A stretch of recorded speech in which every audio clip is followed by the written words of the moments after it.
Hello, welcome to Redecentralize interviews, and today we've got Juan Benet from IPFS. Welcome. Thank you. Excited to be here. Thanks so much. Okay, so first of all, tell me about IPFS. What is it? What's it do? Yeah, so IPFS is a distributed file system.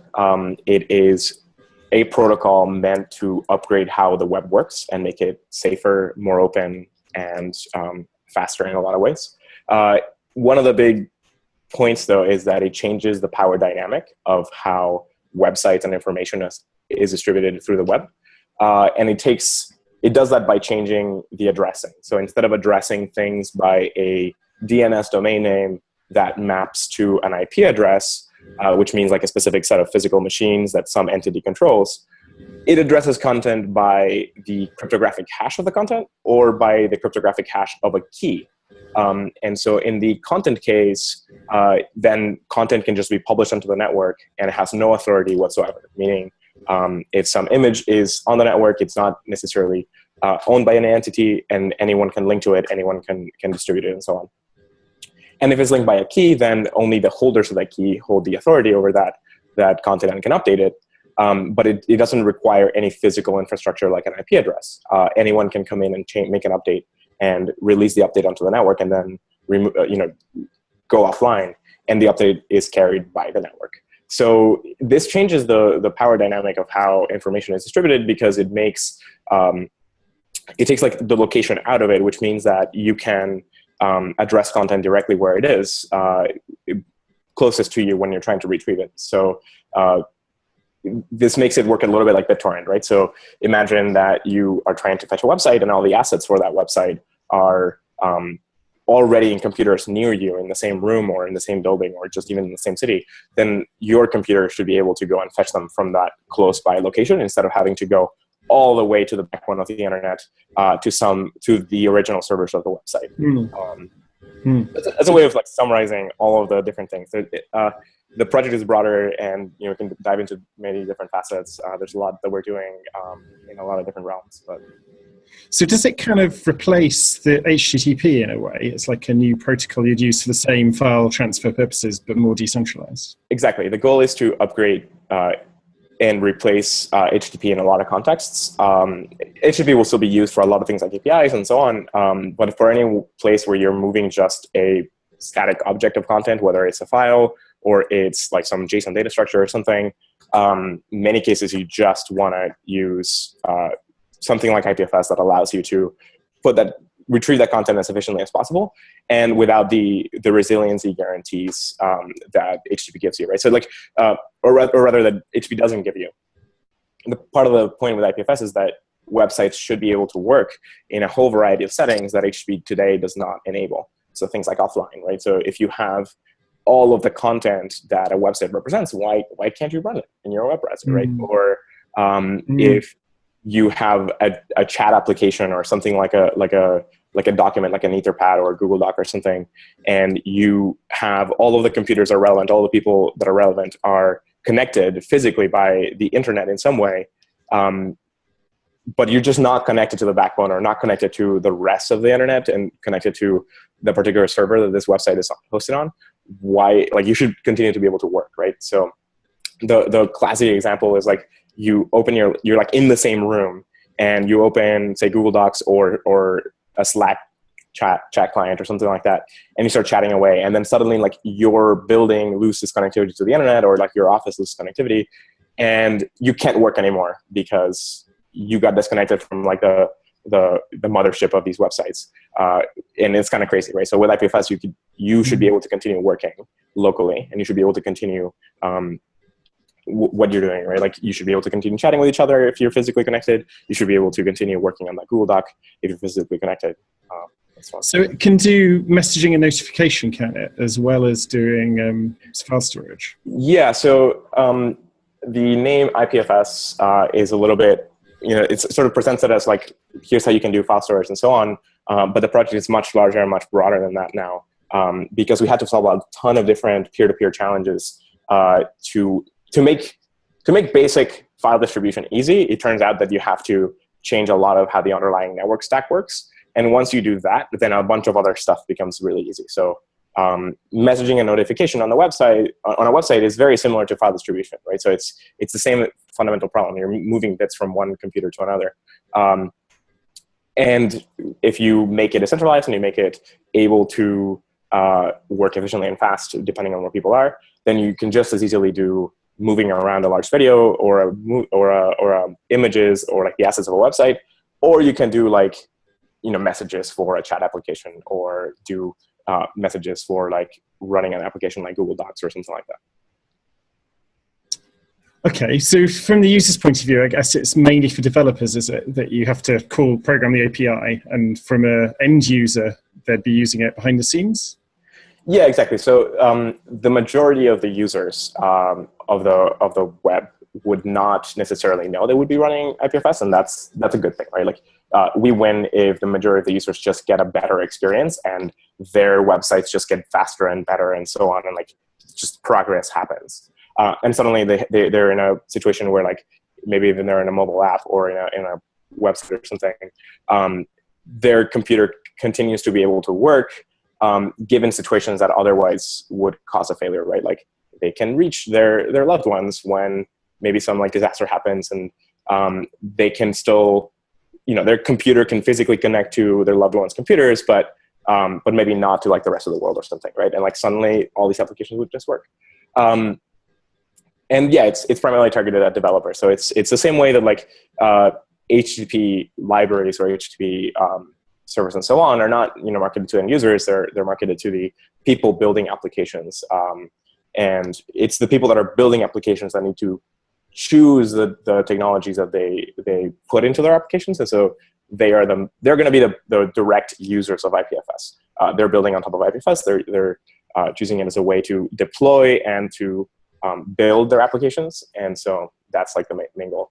And the goal is also to target out like browser vendors, right? So one explicit goal is to write patches to the major browsers so that they can put IPFS as a native protocol in a web browser. So like that'll be a really good thing that we can get to. Right. So what do you see like IPFS getting a massive take up? And if so, how? What's the kind of routes to that? Yeah, so we've had a tremendous amount of takeoff already. In fact, greater than we initially expected. We were with IPFS, we were solving our own problem, and we were building a bunch of tech that we knew would be important and usable by the broader community. But we didn't expect everyone to jump onto it as fast as everyone has, which is great news. And there's a lot of people using it. So we don't have accurate numbers on this because a lot of people use it without telling us. They just download the code and run it and use it for websites without telling anybody and so on. But of the users that we do know, there is a large reach. So we've seen already billions of files going through the network, and we've seen thousands of developer downloads, closer to like the tens of thousands. Of those, probably thousands of developers are actively using it. And so that puts like the end users, because some of those are actually public websites that have a lot more users behind them. We would estimate that like the total end users that are touching IPFS resources in some way are probably in the hundreds of thousands, which is a large reach already for a project so young, and which we already still classify as alpha. Like it's much closer to a beta now. But we haven't like officially flipped the switch yet. A lot of people are already using it in production to serve a lot of traffic, and so that's sort of where we are now. There's some major applications already jumping onto it. People that are building large pieces of technology using primarily IPFS is one of the big building blocks in their stack. And if I'm using it as a developer, do I need to host my own server, or is there enough like people can I somehow pay or get access to? So you the content model of IPFS is something that's I think is one of the novel things that we did, in that it's not fundamentally novel. It's actually a return to more traditional content models, but it's novel in the peer-to-peer community. So most peer-to-peer file system abstractions have this idea that you're pooling the storage resource amongst the whole members of the network. And when you write something to the network, then it gets immediately distributed out to everyone, except perhaps BitTorrent. So one of the things that BitTorrent did was that you had to be explicitly interested in some content before you were participating in distributing it. That's more of how the design of the client works, right? You download a torrent, then you're participating in distributing a torrent, and then you're done, and like you leave, right? And so IPFS follows that model better. And part of the reason is that when you have something broadly available, like a piece of infrastructure technology for everyone to use, people will be storing lots of data through it. And as a user, you don't necessarily want to store other people's stuff.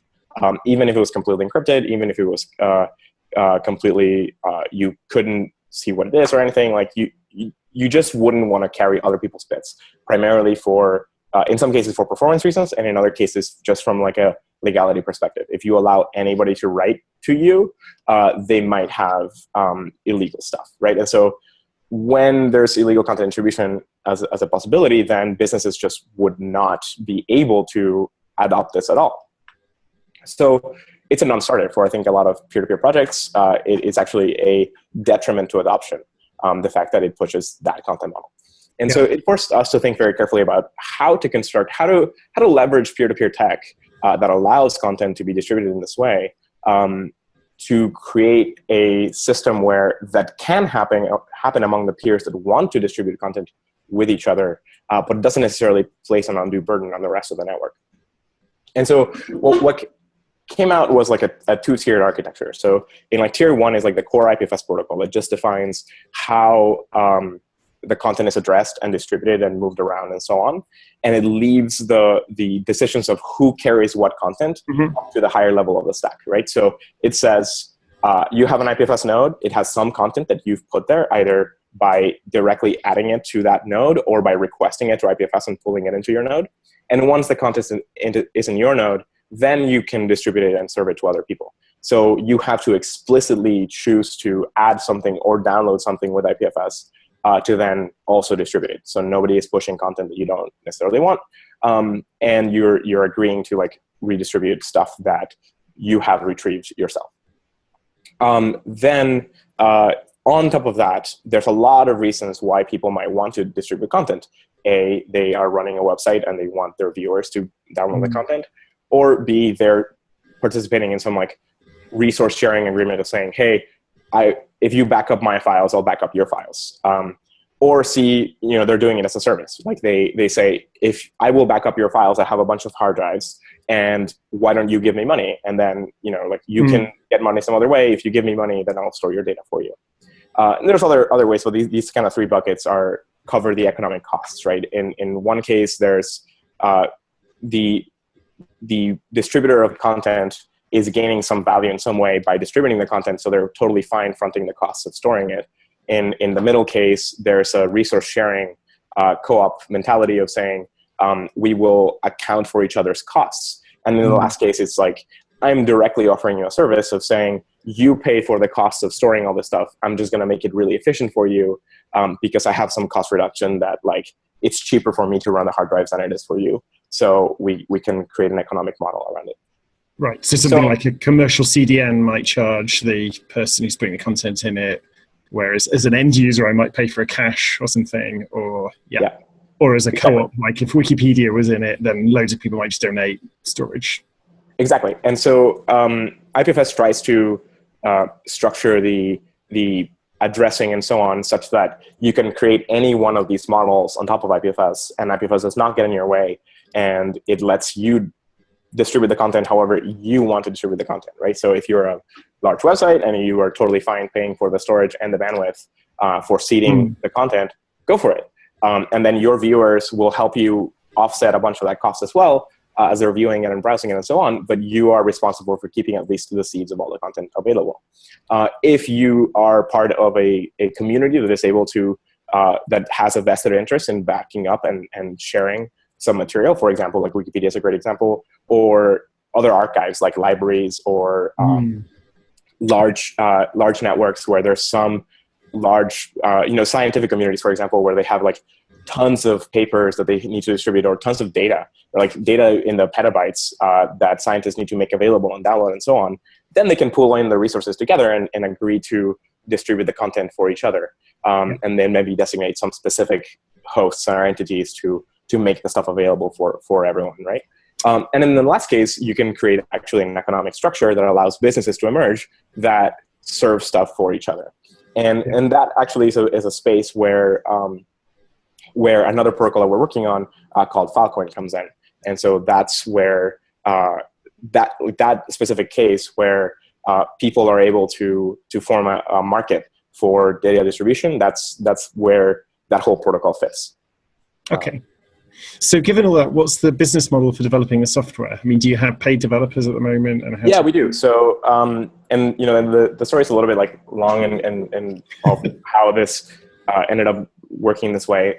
So when I set out to build IPFS, I knew that there was going to be a lot that we needed to do and a lot that we needed to build. So we were going to need to get a large development team working on this full time to do it right, just to be able to compete with the decades of optimization that has happened in like the regular centralized environment, right? And so you can't compete with that level of, like if you want to compete with that and that level of technical capability in a short time frame, you're just going to need a lot of really great hackers working on this. And so at the same time, I also wanted to leverage whatever success we could get out of IPFS into building something longer and more sustainable, where we could create a research lab for developing new kinds of network protocols, where the kind of place that I would have loved to take IPFS into, right? So when I was building IPFS, there was really no good option for like no good entity of saying, hey, isn't this amazing? Couldn't this like change everything? Like, where can I get some resources to just fund this work? And so I want to create the kind of entity that could take on these kinds of projects. And so I started a company called Protocol Labs to develop and build IPFS. And the way the Protocol Labs will fund itself is through things like Filecoin. So there's a set of protocols that will involve cryptocurrency. And that's a business model similar to how Ethereum works, where a lot of people created this Ethereum protocol. They allocated some cryptocurrency to the foundation that created the protocol and the group that is maintaining and growing the whole network. And they're basically gaining this currency as a reward for having constructed and continuing to construct and grow the network, which is a huge long-term endeavor. And so we can do the same kind of structure for Filecoin and Protocol Labs. And so there are other protocols that Protocol Labs will create, some that lend themselves more to more traditional business models. So for example, IPFS does not make any sense to have cryptocurrency. So other business models like something closer to what CoreOS or Docker or Cloudera has done make sense, where you build this huge open source ecosystem, and then because you have built this huge open source ecosystem, you have deep expertise into it, you can cause a massive cost reduction on large companies out in the world. And so then you have a business that is geared around building products and services for like Fortune 500 companies. And like that's a very viable model.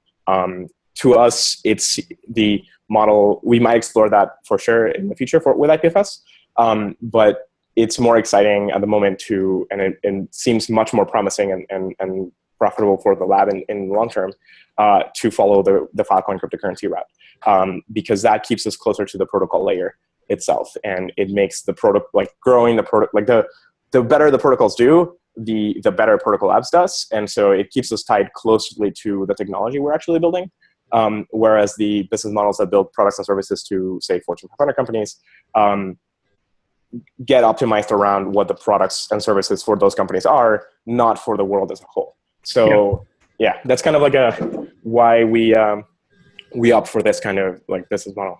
There's a lot to say in all of that, but. And how many people do you think are working right now? So Protocol Labs is, we passed 10 recently, and it's still a very small team, but IPFS in general is a much larger community. So, and that's one of the things is that the IPFS project has Protocol Labs as one of the main participants, and like it is so far the main participant, but it's a very open project that a lot of other groups have already jumped into, and we welcome and want other entities to come in and help us build it in the long term, right? So it's an ecosystem. It's not a that's why the IPFS is an open source project, and we'll be creating a foundation for it in the long term, so that it's not just kind of like isolated as in its own entity, the way that network protocols should be run. So I have to ask, because it's something only you can answer. So when you started, it was just you working on IPFS originally? Yes. Yeah. So what motivated you? Like, because that must have been quite like everyone's saying, "Oh, everyone's tried this before," or "This won't ever happen." Yep. Yeah. I got a lot of. Did you make? Hey, this was tried 10 years ago and it never worked. Yeah. So what made you do it? So a lot of things, right? So one is a utter dissatisfaction with the way the network works, and just a clear indication by looking at the protocols and the design of systems that show that it can be done way better.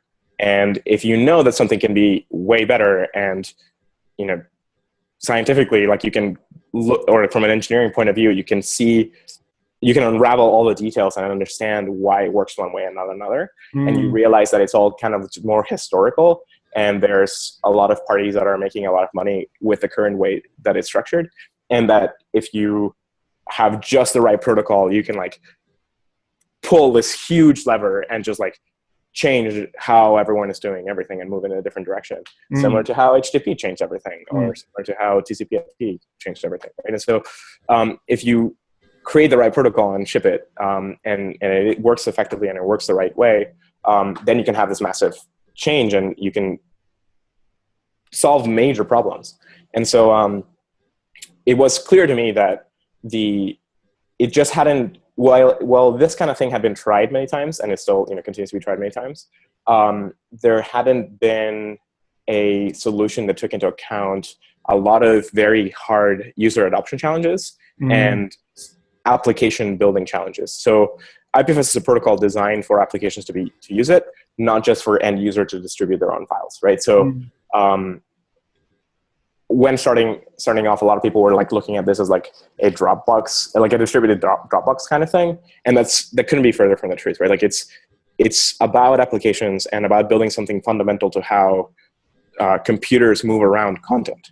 And if you solve that right, and if you put decentralization in that layer, then you cause this like huge change in effect across all other applications.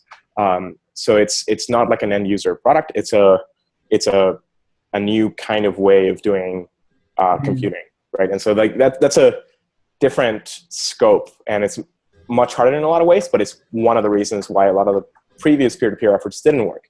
It's because they focused too hard on like just end users. Meanwhile, all the major